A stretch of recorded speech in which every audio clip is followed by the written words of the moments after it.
అటు ప్రభుత్వ యంత్రాంగం ఇటు సమాజంలో ఉన్నటువంటి వివిధ వ్యవస్థలు పనిచేస్తున్నాయి కాబట్టి కొన్ని సంఘటనలు విన్నప్పుడు కొన్ని సంఘటనలు చూసినప్పుడు బాధ అనిపిస్తూ ఉంటుంది. వారం రోజుల క్రితం నా పార్లమెంటు పరిధిలో ఉన్నటువంటి పటాన్చెరు అసెంబ్లీ నియోజకవర్గ పరిధిలోని జిన్నారం అనేటువంటి ఒక మండల కేంద్రంలో ఒక శివుని విగ్రహాన్ని ధ్వంసం జరిగినటువంటి కేసుకి సంబంధించి పోలీస్ అధికారులు 3 రోజుల తర్వాత ఒక వీడియో విడుదల చేసి మదర్సా పిల్లలకి సంబంధం లేదు, ఒక కోతి అటువైపు వెళ్ళి ఆ విగ్రహాన్ని ధ్వంసం చేసింది అని కొన్ని వీడియోలు ఇవి సీసీటీవీలలో రికార్డ్ అయినాయని చెప్పి ఫుటేజ్ రిలీజ్ చేసి చేతులు దులుపుకొని వదిలేసినారు. తర్వాత 19 మంది హిందూ బంధువులని ఆ సంఘటనకు బాధ్యులుగా భావిస్తూ ఆ సంఘటన జరిగిన మరుసటి రోజు 19 మందిని, తర్వాత 3 రోజులకు 5గురు 24 మందిని ఇప్పటి వరకు అరెస్ట్ చేసి రిమాండ్ చేసి జ్యుడిషియల్ కస్టడీలో ఉంచడం జరిగింది.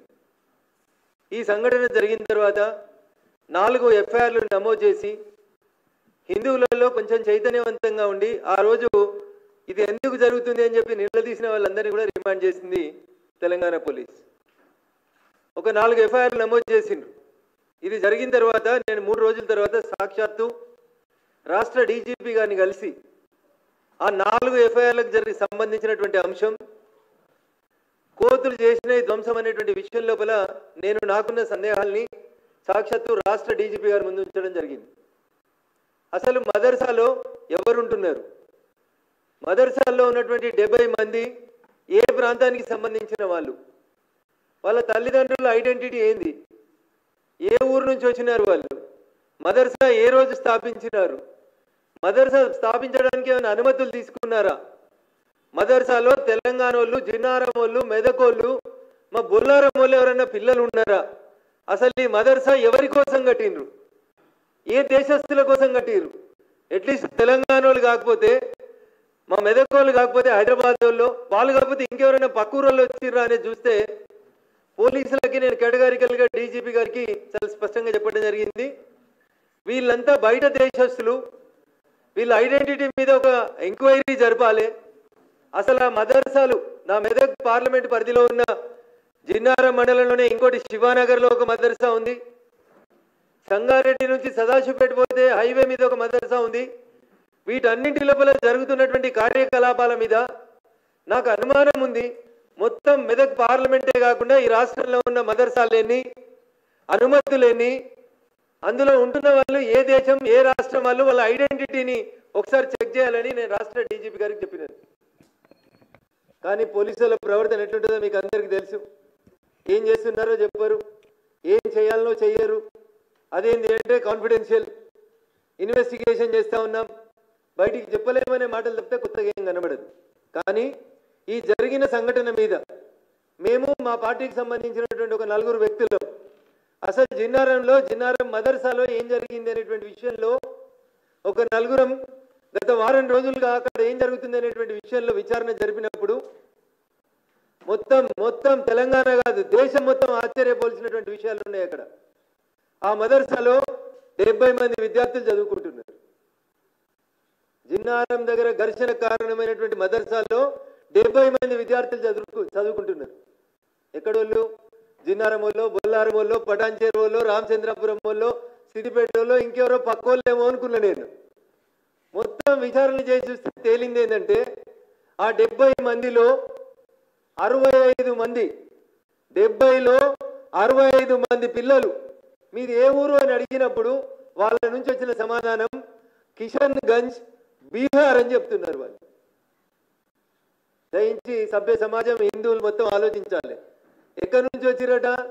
కిషన్ గంజ్ అనే జిల్లా నుంచి బీహార్ నుంచి వచ్చినాము అని చెప్తున్నారు.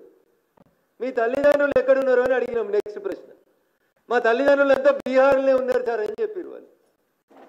సో తల్లిదండ్రులు బీహార్లో ఉన్నారు, వాళ్ళు పుట్టింది బీహార్లో, వచ్చింది ఎక్కడికి?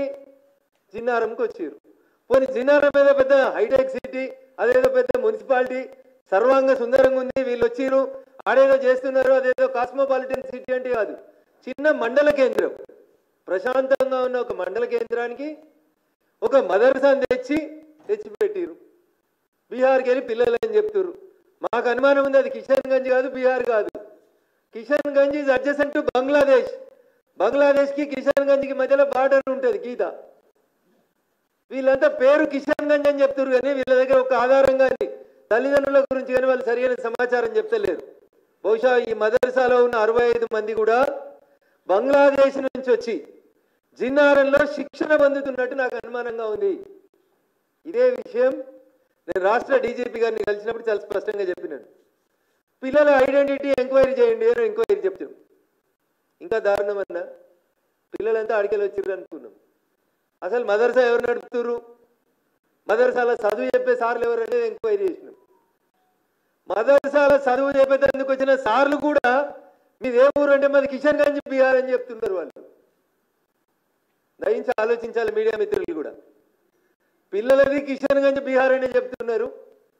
చదువు చెప్పే సార్లు పోని తెలంగాణలో ఎవరైనా ఉన్నారేమో, తెలంగాణలో ఎవరైనా దాతి ఇస్తే మదర్సా కట్టి చదువు చెప్తుర్రేమో, తెలంగాణలో వెనుకబడ్డే ముస్లిం బిడ్డలకి చదువు చెప్పేందుకు పెట్టిరేమో అనుకున్నాం. సార్లది కిషన్గంజ్ బీహార్ అనే సమాధానం, పిల్లలది కిషన్గంజ్ బీహార్ అనే సమాధానం వస్తూ ఉంది.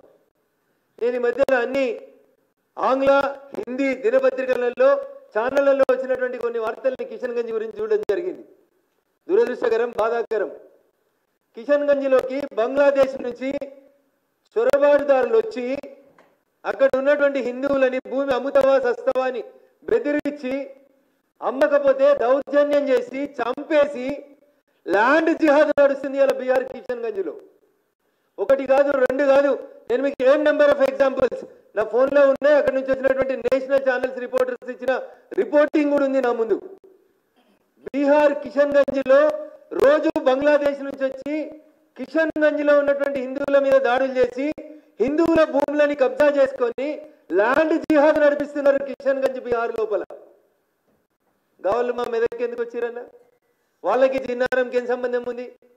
ఇక్కడ జిన్నారం ఉంది, ఇక్కడ జాగ్ ఉందని. అది కోదండ రామాలయానికి సంబంధించిన సర్వే నెంబర్ 1, 2కు సంబంధించిన భూమి. దాని మీద విచారణ చేయమంటే మా తహసీల్దార్ బిజీ ఉన్నాం సార్, భూభారతి పనులలో ఉన్నామో అని చెప్తాడు. సరే, అది గుడి భూమిలో మదర్సా వచ్చింది, ఎట్లా వచ్చింది? ప్రభుత్వ భూమా, ప్రైవేట్ భూమా, కొన్నరా, కొంటే ఎండోమెంట్స్ సంబంధించిన భూములలో మదర్సా ఎట్లా వచ్చింది అనేది అడిగితే దానికి సమాధానం లేదు. Everyone is busy, police busy, revenue busy, everybody is busy. కానీ మదర్సాలు వస్తూనే ఉన్నాయి. మదర్సాలకి కిషన్గంజ్ పేరిట బంగ్లాదేశ్ ఇన్ఫిల్ట్రెంట్స్ వస్తూనే ఉన్నారు, ఆడు ఉంటూనే ఉన్నారు, నడిపిస్తూనే ఉన్నారు. డీజీపీ గారికి చెప్పినాం, స్పందన కరువైంది. జిల్లా పోలీసు యంత్రాంగం దృష్టిలో ఉందో లేదో మాకు తెలియదు. సర్వోన్నతమైనటువంటి అధికారి డీజీపీ గారిని వారి దృష్టికి తీసుకుపోయి చెప్పినాం, కదలిక లేదు. మదర్సా మూతవలేదు. వాళ్ళు బంగ్లాదేశ్ వాళ్ళ, బీహార్ వాళ్ళ ఐడెంటిటీ లేదు. వాళ్ళ తల్లిదండ్రులు ఎవరు ఇప్పటిదాకా పిలిపిస్తలేరు. టీచర్లు బీహార్కి వెళ్ళి రావాల్సిన అవసరం ఏముంది? ఎంక్వైరీ లేదు. అది కోదండ రామస్వామి దేవాలయానికి సంబంధించిన భూమి అవునా కాదా? సర్వే నెంబర్ 192లో ఉందా లేదా ఈ మదర్సా? దాని మీద విచారణ లేదు. మదర్సాకు అనుమతి ఉందా లేదా తెలియదు. మదర్సాలో ఇంతకుముందు చదువుకున్న విద్యార్థుల డీటెయిల్స్ ఏంటంటే ఆ డీటెయిల్స్ లేవు. సో నేను స్ట్రైట్గా ఈ రాష్ట్ర విద్యాశాఖ మంత్రి ఎలియాస్ రాష్ట్ర ముఖ్యమంత్రి గారికి ఒక ఉత్తరం మీ ద్వారా ఈరోజు పంపదలుచుకున్నాను. అసలు ఈ రాష్ట్రంలో ఉన్న మదర్సాలు ఎన్ని? మదర్సా పెట్టడానికి ఎవరైనా అనుమతి ఇస్తున్నారా? అనుమతి లేకుండా పెడుతున్నారా? అట్లీస్ట్ విద్యాశాఖ అనుమతి అన్న తీసుకుంటుందా? మదర్సా తీసుకోదా? రెవెన్యూ యంత్రాంగం, జిల్లా కలెక్టర్ ఏమైనా మదర్సా కట్టేటప్పుడు పర్మిషన్ ఇస్తాడా, ఇయ్యడా? ఎవరు వీళ్ళు? మదర్సా నడుపుతున్నది ఎవరు? మదర్సాలో చదువుకుంటున్నది ఎవరు? ఇంతకుముందు చదువుకున్నటువంటి మదర్సాలో చదువుకున్నటువంటి విద్యార్థులు ఎక్కడికి పోయినరు? ఏం చేస్తున్నారు వాళ్ళు?